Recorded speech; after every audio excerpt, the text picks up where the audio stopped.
developing relationships with people, especially the players that became the face of the league. What was that experience like for you today? It was a great experience because you had a lot of great speakers that come up there, and especially with that Magic one. Magic really was talking about he had an angel because what David Stern did for him when he announced that he had HIV. When he had HIV.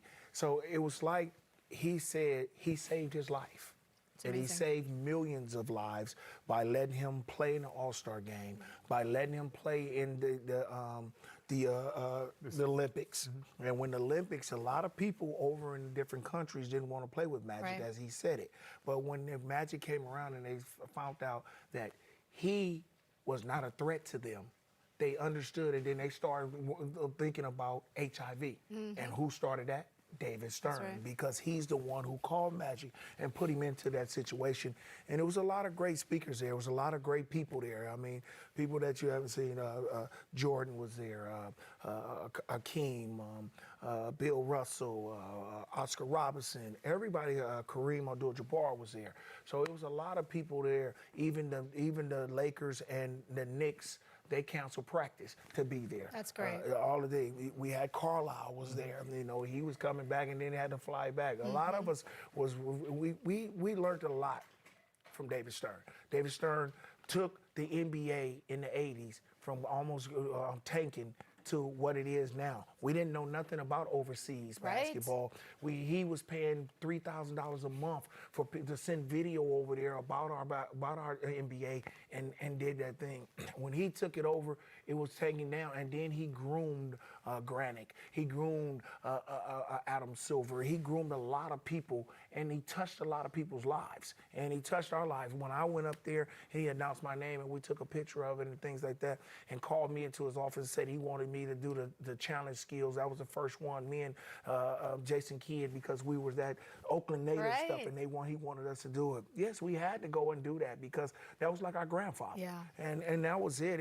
And to see so many people there today was really, really a big thing, and give his respect, and we respected him that way. That's amazing. I know that it was very emotional because of all the speakers and their personal stories that they shared. Was there one moment that for you kind of got you to look inward and think, okay, that's the reason why he's so revered? All of them did, you know, and especially when Magic came and Pat Riley got up there and spoke his. Adam started it off, and Adam reminded us every little word that David Stern said. He always had a catch to it, but he was strong with it. He was you know what I'm saying? He didn't say it the way he said it another way. Yeah. But we knew that he was that guy. You know, he was that man that took over in 1984 and then just turned our whole basketball around. He's going to be the greatest commissioner ever to be a commissioner because of all of us knew that. He was strong. When he called you in his office, you knew it was going to be something happening. You know, and then when he started learning how to text and email people, and you get emails from him, you know, you knew that David Stern, we had to open it, and they opened it up quick.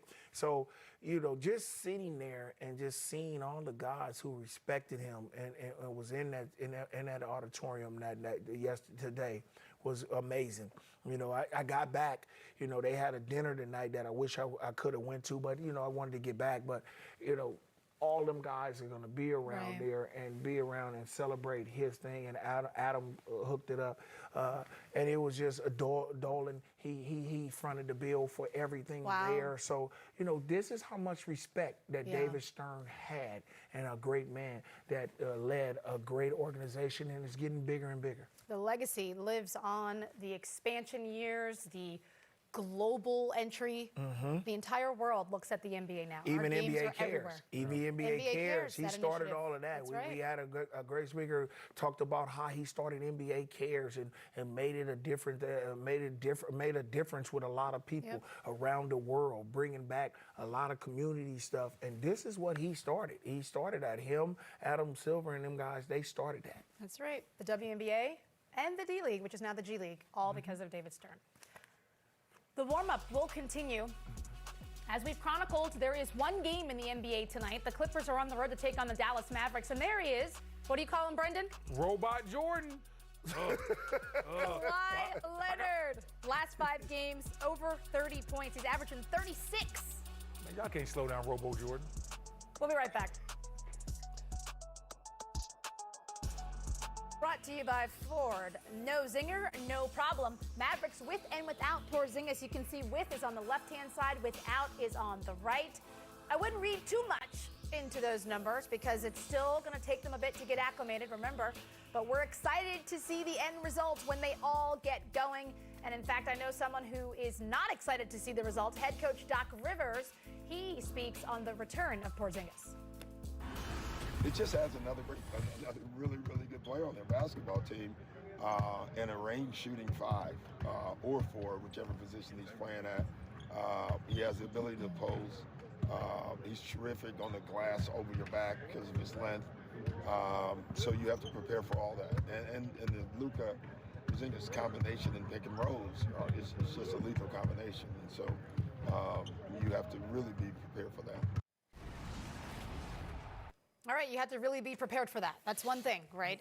But it's more than just one prong. I mean, Porzingis can do a lot, so can Luka. So now when you put these two together, it's almost a recipe for disaster if you're the opponent. Yeah, definitely. When you put these two together, you have something special. It's still a work in progress. Right. And right now, I'm trying to figure out how we're going to mix these two together. You see the pick and roll. That is something they can obviously do all game long. Luka's great in the pick and roll, and Porzingis is very athletic. You see the no-look pass here frees up Porzingis to go down the lane. Kennard obviously in the wrong spot because the no-look froze him. Great pick set by Porzingis. Now right here, you have a screen that's going to be set. Porzingis is going to go to the corner. What I love is that he doesn't just stand there because Porzingis is only shooting about 34% from 3. When Luka drives to the basket, he follows him, goes right down the baseline, and is able to get a dunk. This is my favorite play, though. This is a play I think the Dallas Mavericks should use a lot to get Porzingis open. He's struggling to post up, so what do? Get him posted up on the move. They used to run this play for Dirk all the time. Coming off this little pin down, goes right in the lane and uses his size. He's 7'2", ladies and gentlemen. No one can affect his jump shot. And once again, you have Luka being the excellent big point guard he is, getting down the lane, creating a problem. But Porzingis doesn't stand behind the three-point line, doesn't camp out up there, cuts to the open space on the court. And if you cut to the open area, Luka will always find you. So when I look at these two, I think two of the key things they need to do, they need to put these guys in the screen and roll more often and let those guys play off of that because Luka's going to make the right decision. I also want them to post up Porzingis, but not in the traditional way where he just posts up on the block where guys can fight him out and push him off the block. Post him on the move. Get in some post-ups where he's in the move, he catches the ball in that mid-post area, and he can just catch, turn, and shoot. I don't like the fact that he's taking 6 threes a game. Maybe cut that number down. And I want to be able to use him in different areas where you can use his athleticism. He is more than just a 7'2" spot-up jump shooter. This guy can move well. He's 7'2". He's athletic. You saw those dunks he had at the rim, GP. He is an athlete. So I want to get his full athleticism on display. And they have to get it to where that Porzingis can function when Luka's out there. Because if you look at the numbers, when Luka had a missed time in December, Porzingis is averaging about 22 points and 13 rebounds per game. Then Luka came back and his numbers went back down. He only averaging 17 on the season. So they have to find a way to get Luka back up into the 20s so they can get the most out of his game. Well, I don't like him when they're in a pick and roll too much because then that means that you're gonna get Porzingis to start picking out, and you don't want him to shoot threes like that.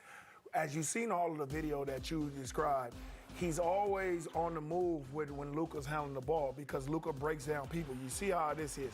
When Luka breaks down guys, he draws so much attention that this guy can always cut in. He's a great cutter. Right. He's a great cutter. And when he cuts and he sees when Luka is doing things and people, and you know nowadays, defenses are now looking at the ball a lot. Right. They look at the ball a lot. So they lose the sight of their men. Mm-hmm. So that's why he's cutting so much and he's getting so many dunks. And then the play that you described when they made a cut and went into the post, get him with the ball on the move and that he can jump over people because he's so big. You don't have to get him in the post up and you don't have to get him. If you keep him moving, he's going to be really effective.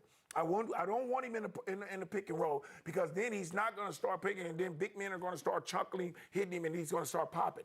Keep him on the opposite side. Let Luka attack, get him, hit him, and let him keep cutting. And I think he's being more effective. Gee, I think you got to involve him in the pick and roll. These are your two best players. Mm-hmm. You have to teach your two best players how to play well together.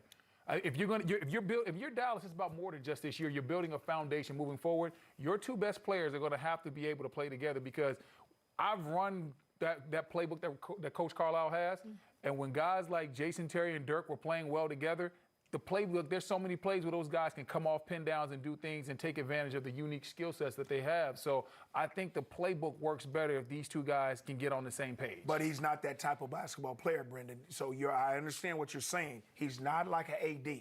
You can't play him in a pick and roll with him like him and LeBron does. Because if AD gets in the pick and roll, he can put his back to the basket and he turns over and shoots over. Porzingis does not do that. So we won't put him in a situation where he's going to not be successful. So don't put him into that. I get it. You're going to have to find other ways to get him in the thing because he's not like an AD. He does not play that way, the type of basketball. He's not strong in a pick and roll. I just don't see him being that strong in a pick and roll. You have to put him in something else that's going to make him be successful. I think you both have really good points because you're saying he's not there yet, but you're saying long term, you got to get there. Got to right? get him there. So Get him practice stronger. and reps is the way to do it. And get him strong. And when he rolls down that lane, he can still finish strong, GP. Yeah. He finished that thing. Yeah.